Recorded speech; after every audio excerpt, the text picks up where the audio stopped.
Mesdames, Messieurs, bonsoir, bienvenue. Nous sommes le mercredi 18 septembre. Voici les titres. 3 mois après la grêle et à l'approche des vendanges, où en est-on dans l'appellation Vouvray? Les pertes sont toujours aussi importantes, mais la casse a été limitée pour 2014. Les explications dans quelques instants.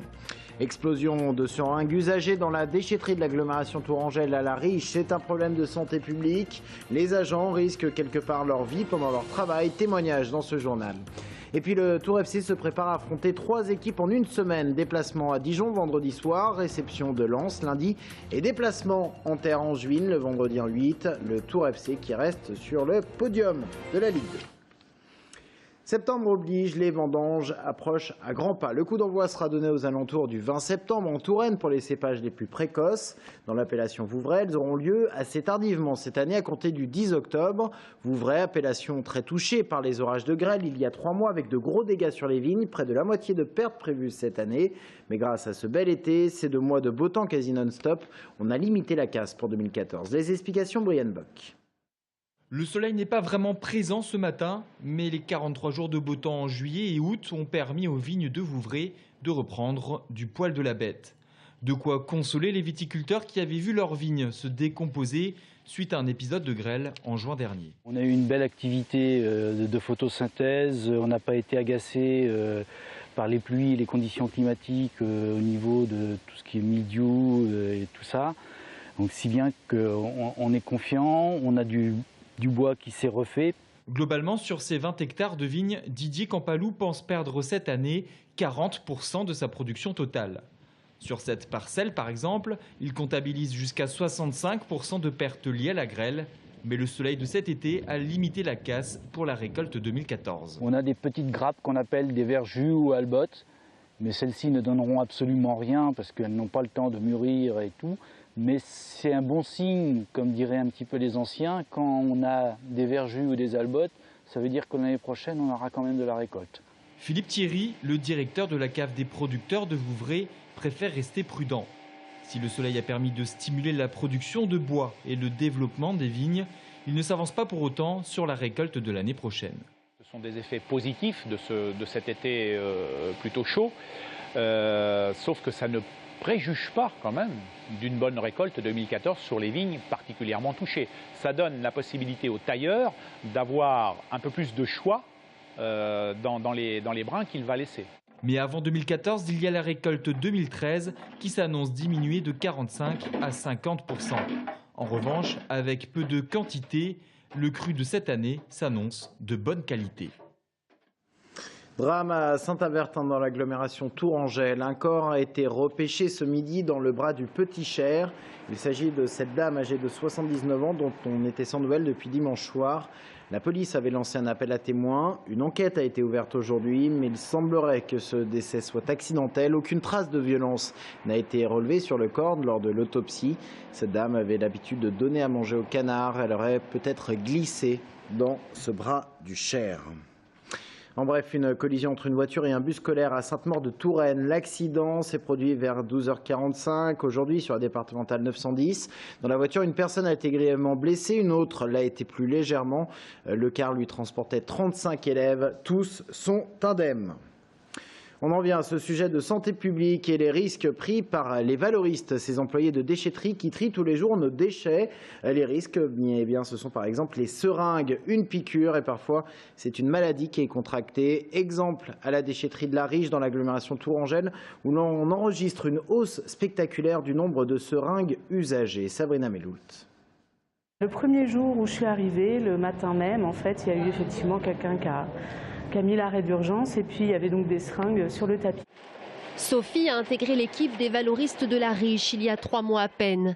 Et des seringues comme celle-ci, elle en a vu passer plus d'une vingtaine de fois. Même les gants ultra solides des 35 agents qui trient les déchets ici n'y peuvent rien. 5 tonnes triées par heure, impossible pour eux de voir le danger arriver. J'ai senti un picotement, enfin vraiment comme une piqûre. J'ai regardé, je me suis fait piquer à la main au niveau de la paume et le temps de relever les yeux, effectivement il y avait l'embout de la seringue qui était resté dans le gant, donc machinalement je l'ai jeté. J'ai mis l'arrêt d'urgence pour arrêter le tapis, vu que c'est ce qu'on fait dans ces cas-là. Je ne pensais pas en arrivant ici qu'on en trouverait autant. VIH, hépatite, 3 prises de sang dans un délai de 3 à 4 mois deviennent indispensables pour s'assurer de la santé des agents. Ici, 310 tonnes par semaine attendent d'être triées et le nombre croissant de seringues oblige trop souvent l'interruption de la chaîne de tri. Tous les jours, on a des arrêts techniques dus à la présence de seringues sur les tapis de tri. Et depuis 2 ans, on constate effectivement énormément de seringues par rapport à il y a 10 ans. Auparavant, on évacuait l'équivalent de 2 petites poubelles de seringues à l'année, alors que maintenant, c'est 2 par mois. Des seringues, le plus souvent issues de traitements pour diabétiques, qui sont supposées être stockées dans des boîtes prévues à cet effet et rapportées aux pharmaciens. Dans ce centre de tri de la Riche transitent 16 000 tonnes de déchets recyclables par an. Dans le reste de l'actualité, 18 mois de prison, dont 6 fermes pour l'agresseur du maire de Billy dans le Loir-et-Cher. Ce jeune de 26 ans appelé Jesse et qui ne s'est pas présenté au tribunal de Blois. Les faits remontent au mois de mars dernier. Jean-Pierre Taffino, 69 ans, maire de Billy depuis 1989, est appelé par un riverain d'un mobil-home pour des nuisances sonores. Arrivé sur place pour demander de baisser le son, le maire se trouve roué de coups par ce fameux Jesse et par un mineur qui sera lui jugé par le tribunal pour enfants. Lors du procès hier, une trentaine d'élus du 41 avaient fait le déplacement en soutien au maire de Billy qui a décidé d'ailleurs de jeter l'éponge pour 2014. Nous vous l'annoncions hier, risque de perturbation sur le réseau Fil Bleu à compter de vendredi. Un préavis de grève a été déposé par la CFDT. L'organisation syndicale dénonce des conditions de travail aggravées par l'arrivée du tram qui désorganise le réseau. Des perturbations sont à prévoir entre 7h et 9h ainsi que de 16h à 18h30.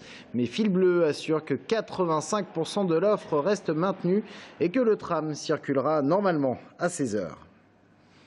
Un sujet environnement maintenant, et nous allons parler de l'eau, une ressource rare, puisée très souvent dans le Cénomanien. Il s'agit de cette nappe profonde, très productive, mais qui se réalimente très lentement. Les communes sont donc appelées à réduire leurs prélèvements au profit des eaux de surface. Objectif, par exemple, de 20% de moins dans les communes de la région de Tours et d'Amboise.